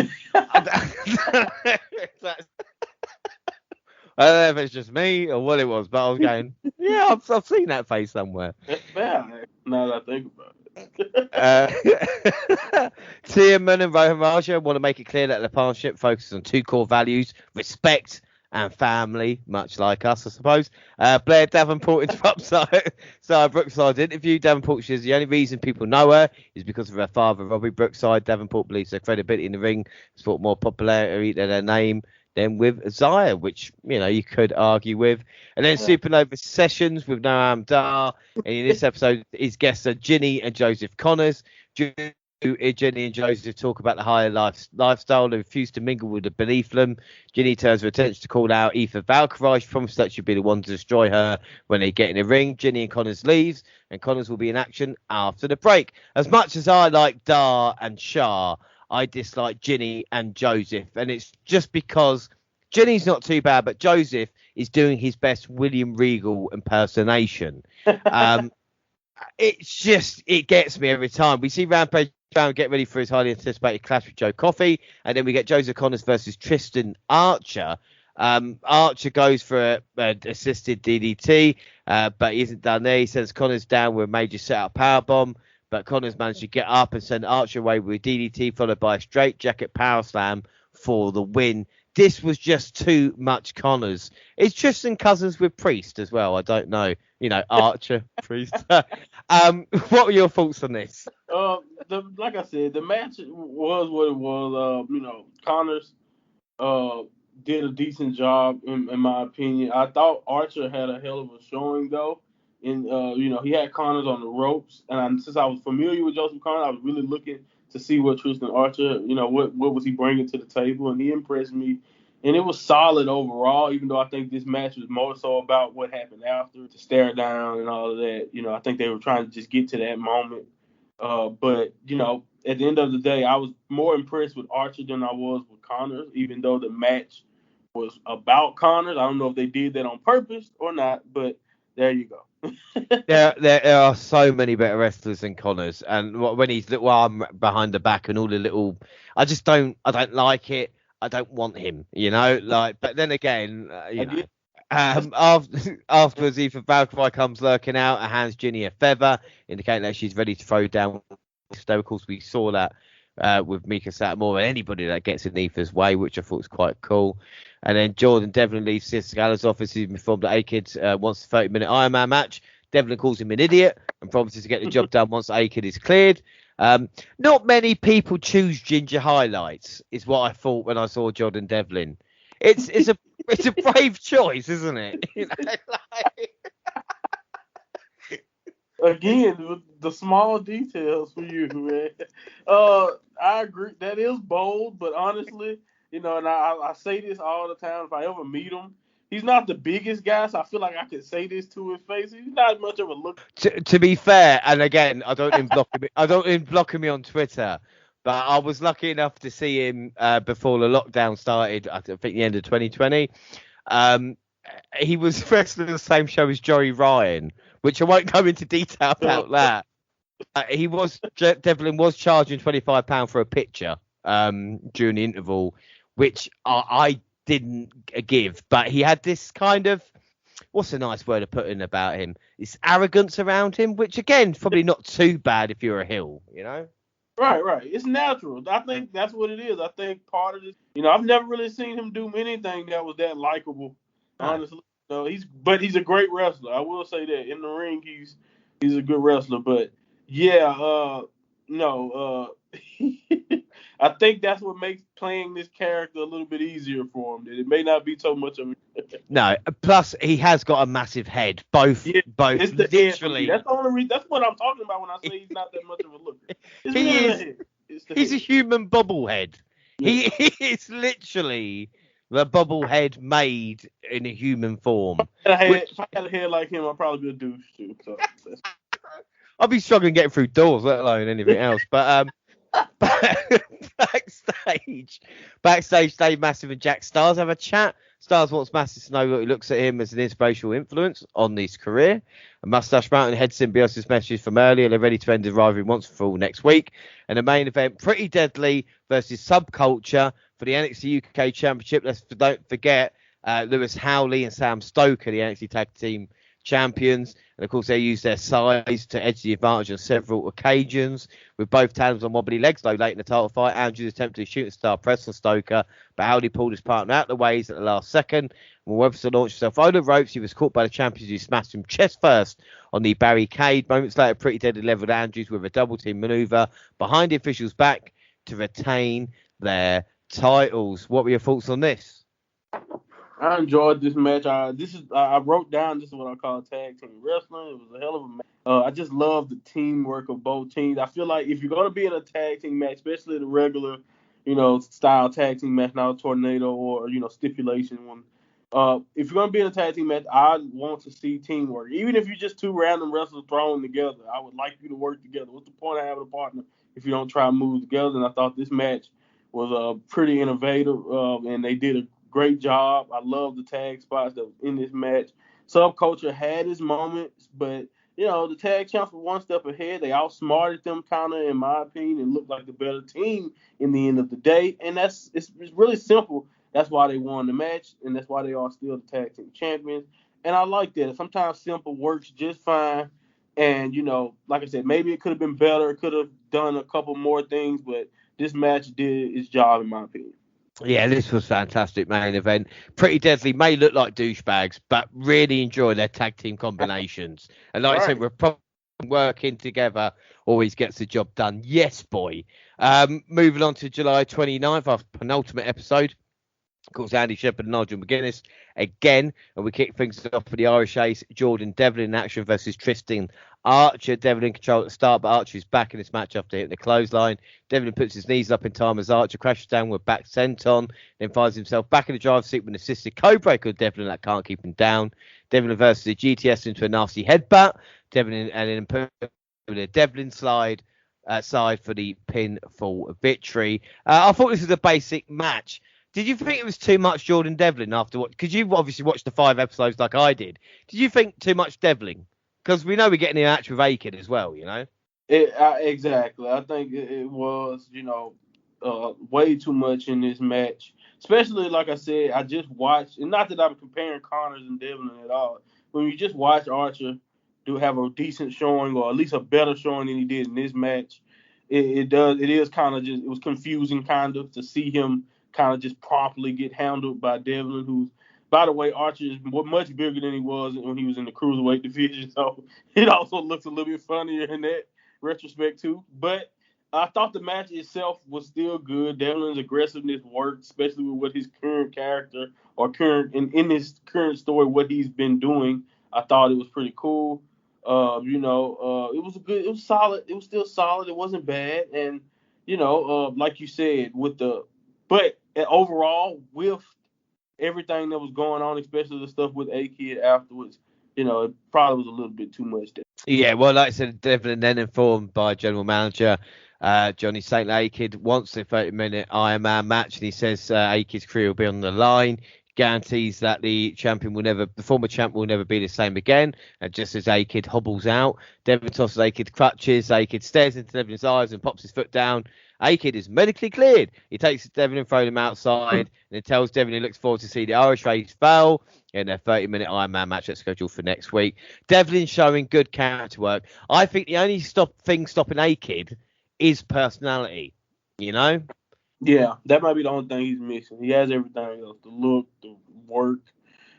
He has it, you know. But as a matter of fact, I think it's kind of funny, you know, that's kind of like that. He's funny that he's working with a guy like Devlin, who, in my opinion, who kind of has the character or at least the attitude that seems like it will work. And I think that's what A-Kid is missing, is that attitude, that direction. You know what I mean? And once he gets that, you know, you strap a racket on someone who works and looks like A-Kid. Without a doubt. Well, before Clash later on, Ethan Falcon and Ginny exchange words. We see hype package ahead of Walter versus our Dragunov at NXT 6. And then push comes to shove when all the women argue who should be the next contender to Miko Satomura's NXT UK Women's Championship. I thought this was really cool because she kind of just walked in the locker room and said, I'm the champion. You expect them to go, oh, they're all going to beat her up. And then they just start arguing themselves. And he goes, yeah, Miko's actually quite smart, you know? Right? She looked badass in that segment too.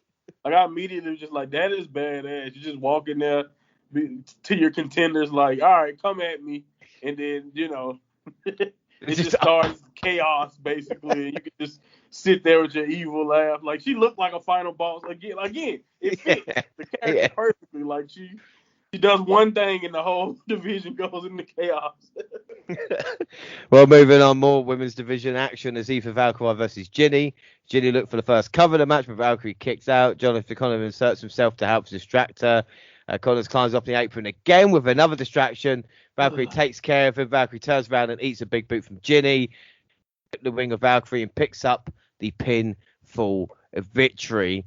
I've got to say, Ginny's dirty, and I kind of like that, but I really don't like Joseph Connors. I'm more of a fan of Valkyrie. I thought she would have picked up a victory herself, but this was quite a good match. I agree 100%. You know how I feel about interference, or, you know, and just especially when it's cheap, and this one was cheap, especially since Connor continued to distract and just take away from the match. But the match itself, the two ladies, what they were doing in the ring, and the emotion that I can feel coming from Aoife Valkyrie, and how she fought off Connors as long as she could, basically. But, you know, you know, for the story, I thought it was an acceptable finish. You know what I mean? For what they were trying to do, since I basically feel like that this was not the end of the road, especially since Valkyrie lost. I thought, okay, it's fine because the story isn't over. But you know, I do always have a bitter taste in my mouth when it's cheap like that, especially when the two women are working hard, and then the finish is that it does suck. But again, the match itself was still good. I thought they worked a really good match. Yeah, I think without a shadow of a doubt. And then after Rampage, Brown and Joe Coffey reflect on a heated rivalry. The two will continue their trilogy, clashing soon. A reporter catches up with A-Kid before he leaves the building, and of course he's looking to make history. And then we get Stevie Turner versus Leia James. James uses some explosive offense, including another dropkick and assists his crossbody to wear Turner down. Isn't enough for her to grasp the pinfall victory low as Turner plants James on the mat with a heavy elbow drop and then a rope-assisted flatliner to maintain her undefeated streak. And I don't know about you, but I was more impressed with James than Turner at this at that point. Is that wrong of me? Like, I don't blame you. I understand that, even though, you know, honestly, James didn't get a chance to really do a lot. You know, she got some stuff in, but like you said, what she survived and just how she looked. At the end of the day, I think, like you said, it was meant to make Turner look best and look better and impress. And like I said, she was intense and she looked vicious. So if you want to say that was part of her character we didn't see before, you know what I mean? Sure, I thought that was fine. She put what she can do on display pretty fine. But you know, it was short and sweet. But yeah, I can understand. I can see how you can look at this match and come away more impressed with James. But the thing is about Stevie Turner is like she's got a futuristic gimmick, right, or whatever it is. I've not seen her come down on a hoverboard. I've not seen her in the DeLorean. I don't know what's futuristic about her. You know, like if it was like a Ray Phoenix or a Ricochet, you know, doing moves like that, I could be, oh, this is what others do. But it's like, what? She's just got the kind of jazzy costume. Like, need more character work, you know? Exactly. And maybe with time, you know, they'll put more investment into that. I was just about to say, maybe it's that delayed flatliner finisher. That's futuristic, I guess. I don't know. I don't know. We see Jack Styles and Dave Mastiff practicing. They'll be joining forces in a tag team action soon, but maybe just a hint of a Dave Hill. I mean, I'd love to see Dave just eating Jack Styles. Next week, Blair Davenport reaction, Jordan Devlin naked, of course, in the Iron Man match. But now the main event, Mustache Mountain versus Symbiosis. And as guest, Trent is worked on until the Heritage Cup champion comes in hot with diving European uppercut and a powerlifting explosive suplex. Bate hoists Primate up and takes from the rope with his airplane spin, but T-Bone slithers out. Bate uses Primate as a weapon against T-Bone and shifts his focus back on Primate. He hits a 97 driver, but Dennis manages to grab Bate and then on the apron tosses him on top of the guardrail with a crucifix bomb. A few seconds later, Bate runs in and hits a rebound lariat on Symbiosis. Bate makes a tag to 7. 7 hits his 7 stars lariat and then brings Bate back in. He hoists Primate up on his shoulders. Bate flies off the top with a diving knee strike. 7 then connects with a burning hammer for the pin full victory. I thought this was a good main event, but do you think this is the best manager interference ever? Because oh my goodness, he was a part. He might as well have been in the match. He was there. It was 3-on-2 basically, especially the guardrail. Razor's edge, I guess. I was like, that might be the coolest manager. It looked like a shoe or a phone back in the old days. Now it's like a razor's edge on the barricade. I'm like, that's cool. Can you imagine Jimmy Hart or Bobby Brain and pulling that one off?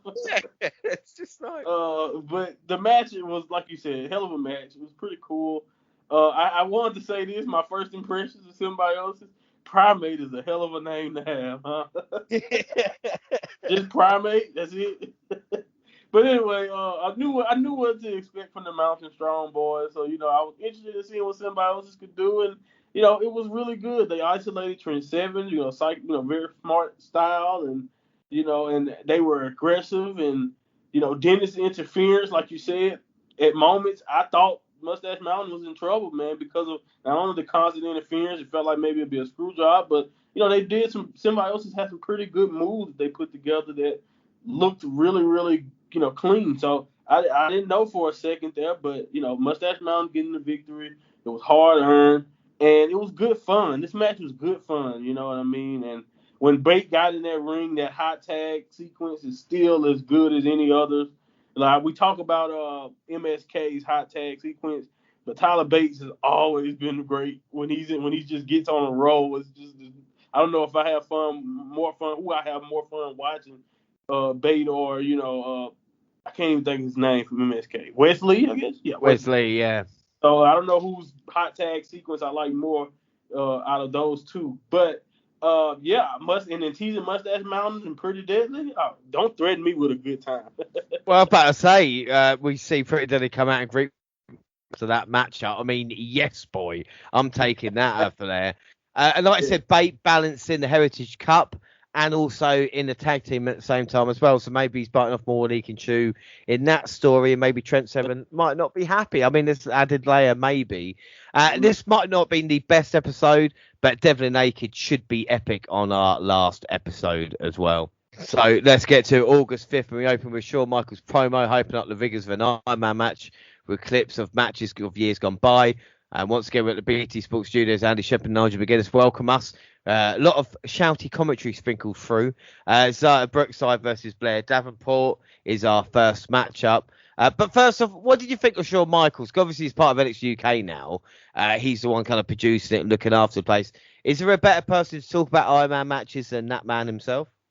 I was just about to say, who other than maybe, like you said, other than his counterpart in the very first one, Brett, I don't really know who else. And that Shawn Michaels and Kurt Angle is probably the two people that the most I can think of, because Kurt had one of the greatest Iron Man matches with Brock Lesnar I've ever seen in my life.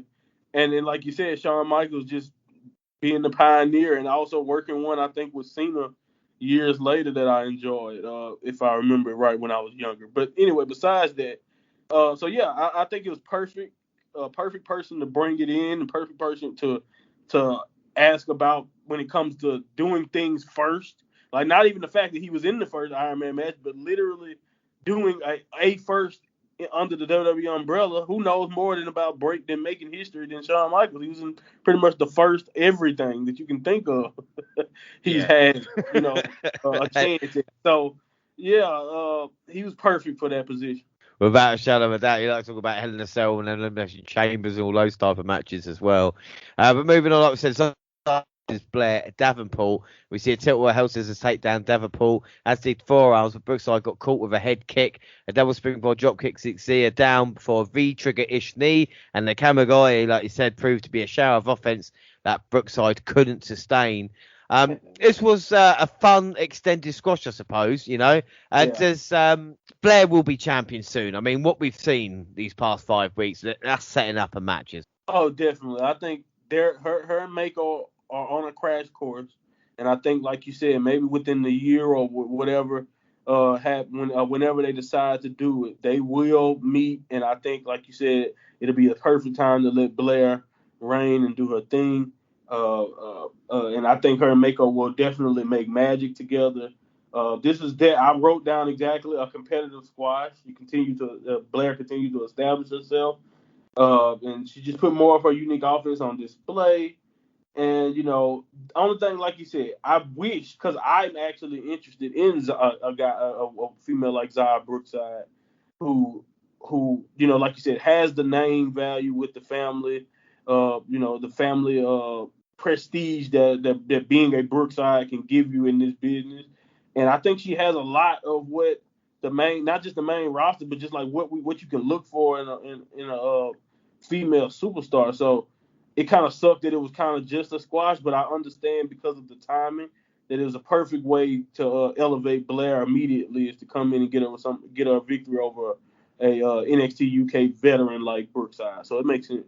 Yeah, without a shadow of a doubt. Well, they play the replay of the finish last week's main event and then it goes into Trent and Tyler celebrating backstage. Pretty deadly, bump into them and they'll offer a match for some point in the future. And of course, like we talk about, that looks like the tag team title's going to be in line. And then there's an announcement of the Heritage Cup, also held by Tyler Bate.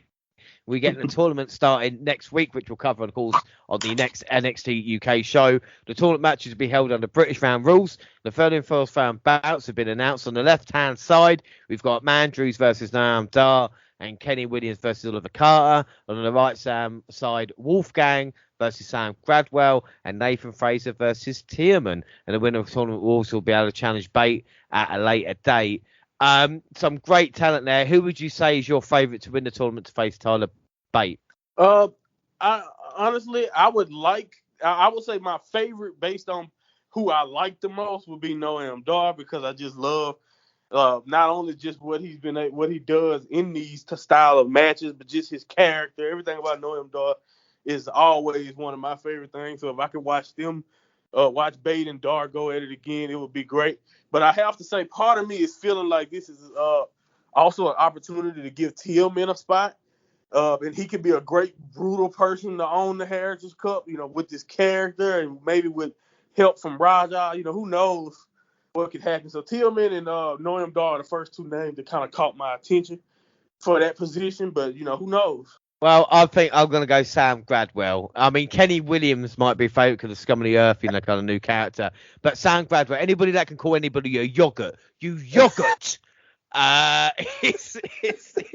love Sam Gradwell. He looks like a star. He talks like a star. And also, the best thing as well, between you and me, of course, because no one else is listening here, but the NXT UK wrestlers maybe don't get as many tweets as kind of main roster guys. So when you call someone a yogurt and he likes it or retweets it, then you kind of get more interaction from it as well. That's not, of course, the reason why. But anybody that's not gone Sam Gradwell is called a yogurt. But it's yogurt. But it's all good stuff. We get a video as well with a spooky mystery, this one, for Isla Dawn. She kneels in front of a camouflaged box, opening to find it's empty. And she puts in a watch that's ticking really loudly. I'm sure there's a better way to silence that thing. And then backstage, Subculture asks what's next after they lost a few weeks ago. Flash Morgan Webster bumps into Wolfgang and slaps him after noting that's how Wolfgang got his big match. I quite like that because it's quite funny. Wolfgang going, "You come here." Other than that. And then Danny Jones and Josh Morale versus Jack Stars and Dave Mastiff. Of course, we've seen it's been a hot minute since we've seen these guys on here. Stars and Mastiff get singles entrance, so they need to work on their tag team chemistry. Mastiff throws in a clothesline and a Cow's Ferry German suplex with Stars blind tagging in. He hits a hesitation dropkick as Morel with the trio woe for Mastiff return for a cannonball that gets the win. A big Dave and Stars, much like Dane and Maverick, so expect them to release Dave, I guess. Oh, I hope not. Oh my God! You know what I did? I'm not gonna lie. When I looked at Master, because I watched the most recent episode earlier this morning. So this is post the Bronson Reed news. So I immediately looked at Master and I was like, better watch out, big fella. Between Killian Dane and the Bronson Reeds of the world, you know, I don't know what's going on with Keith Lee. You better watch out, my guy. But anyway, they do not like him.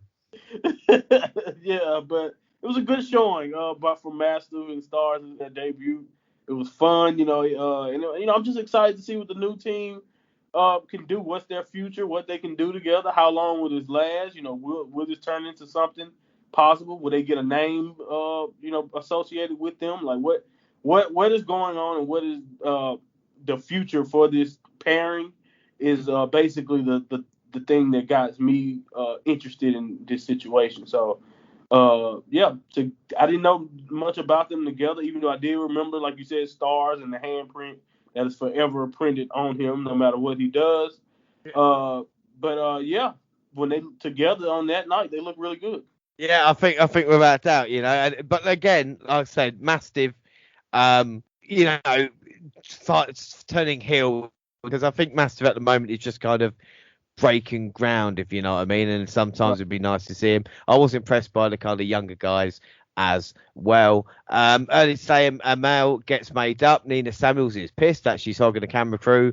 Leaves a pull apart as referees were on hand. Next week, Noam Dar versus Manjus in the Heritage Cup Contenders Tournament. They play footage of the first match 2019 where they both got injured. I remember watching that match and thinking how freaky it was, especially with two guys. I mean, when has that ever happened in another match? I can't. Do you know what I mean? Off the top of my head.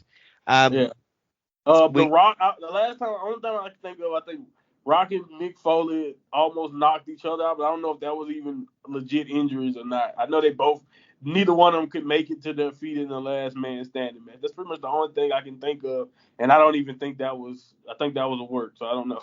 Yeah, but like I said, that's a great shout though for that. And then the vignette time for Aoife Valkyrie.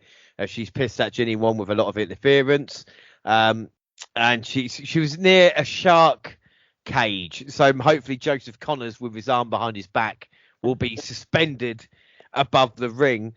Stevie Turner's at the PC interrupting Emilia McKenzie and James training session with Miko Satomura. She reckons Miko can't beat her, and I guess we got that in a few weeks because Miko caught the arm and just said, "I will snap this and hit you over the head with it," you know.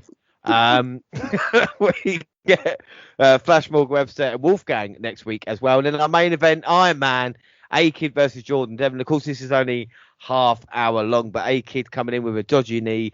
We get a cagey start as A-Kid pick Devlin's leg. Look for a hold as the Matt commentary tells us Pretty Deadly versus Mustache Mountain is in 2 weeks. Things head to the ropes where Devlin stuck in a cheap shot. A-Kid shrugs it off and went back to the side headlock before Devlin hang A-Kid in the ropes and start to work over the previous injury knee. Forces a mission at 9 minutes 41. The match back to his feet. Devlin lands a forearm for an exchange of strikes, puts A-Kid ahead, getting a near fall that led to a Fujiwara armbar, then a cross armbar for the rapid tap at 18-14 to level things. I wonder if this is going to end 2-1 like most Heritage Cup matches, but Devlin twangs the ring apron and A-Kid stops him. They pulled him off the edge of the ring to the floor with a Devlin side. A-Kid dives in the nick of time to avoid a count out before A-Kid manages a super kick for a slow near fall. It's back to the cross armbar as A-Kid looks to eke out a fall, but he rolls back in fully on my platter instead, and eventually Devlin submitted at 28 minutes and 30 seconds, and then with 90 seconds to go, a rush against the clock with Devlin trying for a jackknife cover. Pairs swung with forearms as Aiken looks for another submission, and Devlin went for a flash pin. Another headbutt dumps Aiken into the final 30 seconds, but he managed to kick out. Devlin looks to snatch a fall via KO. Eventually decking Aiken, but time runs out as the ref could only make a 2 count. Of course. I mean, I'll leave it to you. You know, like I said, 5 episodes. What a way to end NXT UK this month. I agree 100%. You know, as someone who watched most of this in bulk and then got to the last episode, I'm glad I did save it because I really got a chance to enjoy it instead of just trying to squeeze it in so I can watch every episode at a time. This is, like you said, what a way to end that off. And for me to be caught up, it was just great. When you book an Iron Man match, you know, a lot of times, in my opinion, I believe the workers involved have to be able to do almost, not necessarily anything, but they have to be able to wrestle multiple styles within the same match and tell multiple stories, or at least more than one story within the same match, because of how long the match has to go. And if you're going to tell one story, you got to tell it the right way and put the right amount of drama into it. And I think this match had everything that you could really want as a wrestling fan. You know, mat wrestling, submission, you know, striking, the storytelling, and limb targeting.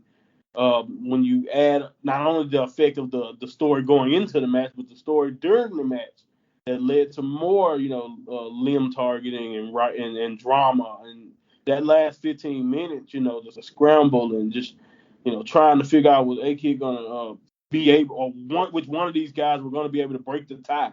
And then once the tie is broken, you go through another stage of the match, like you said, the last 90 seconds of trying to figure out was Devlin going to find a way to tie this up, or, you know, whatever it is. And of course, you know, if tradition is such, because I've seen it happen in plenty of Iron Man matches, you get right to the end and not enough time left. It was great. You know, it's the story that you want. I thought they put the best. I thought A-Kid definitely should have prevailed based on this. And I thought, you know, based on what he's done, you know, work-wise, Devlin, in twice now in the last few times I've seen him being showcased, basically, in the Iron Man's standpoint here, and in that latter match where he lost to Santos Escobar. You know, Devlin, in my opinion, even though he lost this match, and A-Kid definitely still won and looked good, Devlin looked good in defeating both of those occasions, in my opinion. And I've seen people already label this match one of the matches of the year, and I think it deserves that consideration. Yeah, I mean, A-Kid is just a dude. Kind of, I love these types of wrestlers as well. Kind of flies under my radar a little bit, and Right. just through in-ring talent. You know, like, a bit like Kushida, maybe. You know, early in the year when he was just on fire. And A-Kid, it just seems at the moment everything he's doing is just delivering an in-ring perspective. And like we talk about personality-wise, maybe lacking. But if we look at it, you know, over 5 weeks, especially in a bulk way, like Blair Davenport and Jordan Devlin are more about them than anything else. You know, I think that would be fair to say. What were your thoughts on NXT UK catching up on it? Is it something that you know, like either comparing to a Dynamite or like a Raw or SmackDown? You know, what were your thoughts on NXT UK with the talent involved as well?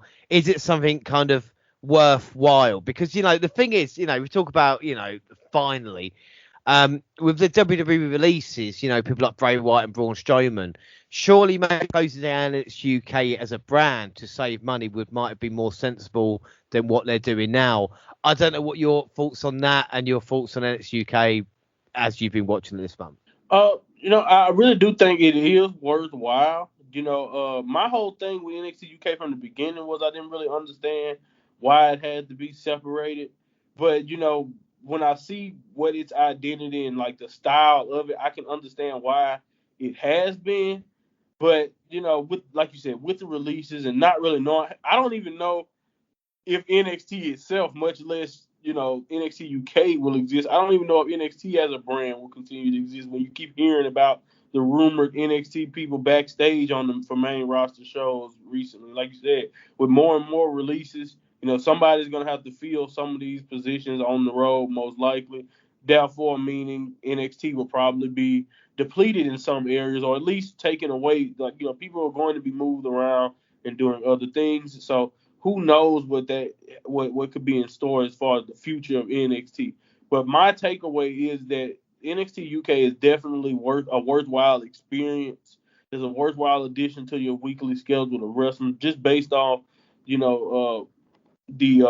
not only the in-ring work and the talent involved.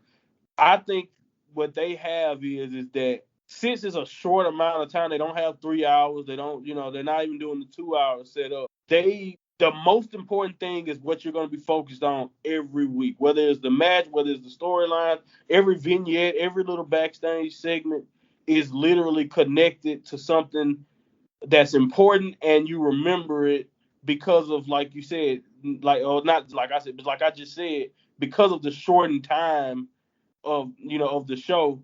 Everything that's on the show has to be important because they don't have time to waste with lengthy promos, whatever it is, and all that type of stuff. That hour format makes this a lot more digestible, especially when you're on the run. Like I am when this airs. This is not something that airs at night in America, especially from Americans. So when you think about it that way, I definitely think it's valuable if you're a fan of wrestling, especially are a fan of some of these characters. So not only are the people involved, like a Blair Davenport, like a Mako, like this women's division, like Tyler Bate, like Noam Dar, like you said, some of the guys and girls, Volta and Ilya, those characters, not only for their talent wise, or I think it's worthwhile. I think because I feel like everything they're showing me is very important. And I just love that. That's something that I don't necessarily think every other organization necessarily has, is that everything has a semblance of importance. It don't even have to be a title involved. It can be the cup. It can be just a blood feud. Everything feels important. And I think a lot of that is due to the way NXT UK is set up. Do you know what? I didn't even think about that. And, the thing about NXT UK, I've just realised now, like I said, that everything happens for a reason. There's not just kind of match that's just happening for no sake. There's either, like I said, interactions backstage or the performance center and stuff like this, like you mean. And the championships means something as well. Like I talk about Kaylee Ray's 700-day reign, Volta's 800-day reign. Gallus held the tag team titles, 350 plus. So that's got going for it there. And of course, like I said, with NXT UK, there is a huge match coming up. Dragunov versus Volta at TakeOver. So the next NXT update that me and Monty will do together, will add 2 episodes of NXT UK to that. And if you're up for it, Monty, next month, probably towards the end, we'll have another NXT UK catch up with stuff on the network and, of course, the latest news as well.